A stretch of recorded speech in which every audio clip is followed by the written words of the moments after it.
শক্তের কাম বেশি আর নরমের দাম বেশি। কথাটা কি আবার আপনারা একটু বলুন তো। ফসল নষ্ট করা যাবে না, অনুরোধ করে ওর গলা থেকে রশি খুলে বাড়িতে নিয়ে আসলেন।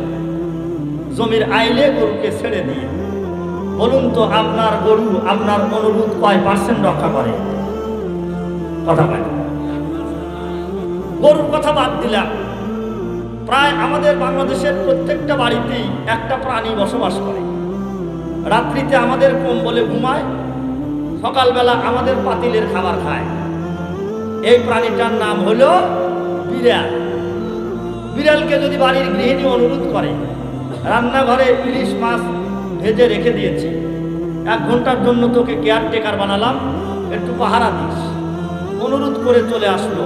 বলুন তো বিড়াল আপনার বাড়ির গৃহিণীর অনুরোধ কয় পার্সেন্ট রক্ষা করে? বোঝা গেল যে অনুরোধ কথাটা মানুষ ছাড়া অন্য কোনো প্রাণীর কাছে গ্রহণযোগ্য নয়, ব্যবহার হয় না। আমি সেই অনুরোধ শব্দটাই ব্যবহার করেছি আজকে। আমার অনুরোধের পরেও যদি আপনাদের বেতুয়া নয়াপাড়ার মুসলমান ভাইদেরকে বাড়িতে থাকতে দেখা যায়, আমি মনে করব আমার অনুরোধটা আজকে মানুষের কাছে হয় নাই। ধরে বলেন কথা ঠিক না ঠিক কইলাম? 5 মিনিট সময় আমি দিলাম, 5 মিনিটের মধ্যে আপনারা সবাই চলে আসুন। অল্প সময়ের মধ্যে আমাদের মাহফিল ইনশাআল্লাহ আখেরি মোনাজাত হয়ে যাবে। আল্লাহ পাক ওই ভাইদেরকেও কবুল করেন, বলুন আল্লাহুম্মা আমিন।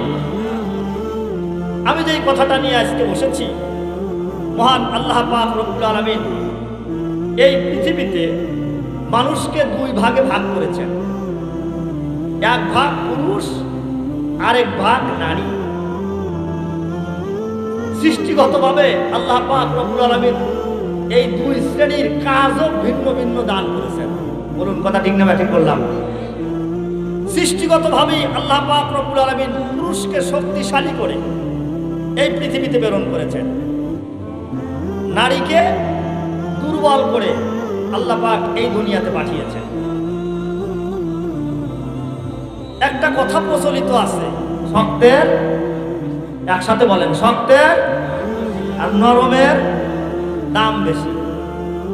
পুরুষ সৃষ্টিগতভাবেই শক্তিশালী, এজন্য পৃথিবীর সবচাইতে ভারী ভারী কাজ যেগুলো আল্লাহ পাক পুরুষের ঘাড়ে ন্যস্ত করেছেন।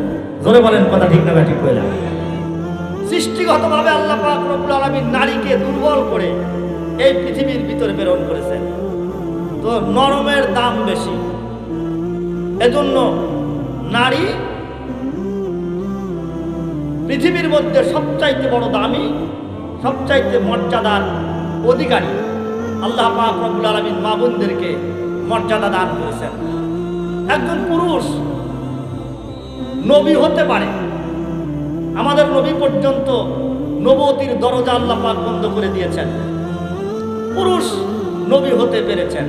কিন্তু কোন নারী পৃথিবীতে পর্যন্ত নবী হয়েছেন এমন দলিল প্রমাণ কি আপনাদের কাছে আছে? না। কারণ নবুয়তির দায়িত্ব অত্যন্ত বড় কঠিন। এজন্য আল্লাহ পাক রব্বুল আলামিন পুরুষকে নবুয়তি দান করেছেন, কোন নারীকে দেন নাই। তবে নারী ওলি হওয়ার অধিকার রাখে এবং কিয়ামত পর্যন্ত নবী আসার দরজা বন্ধ হয়ে গেছে, বেলায়েতির দরজা আল্লাহ পাক বন্ধ করেন নাই। কিয়ামত পর্যন্ত একজন মেয়ে মানুষও যদি ইচ্ছা করে আমি আল্লাহর ওলি হয়ে যাব, এটা হওয়া কিন্তু সম্ভব। জোরে বলেন কথা ঠিক না?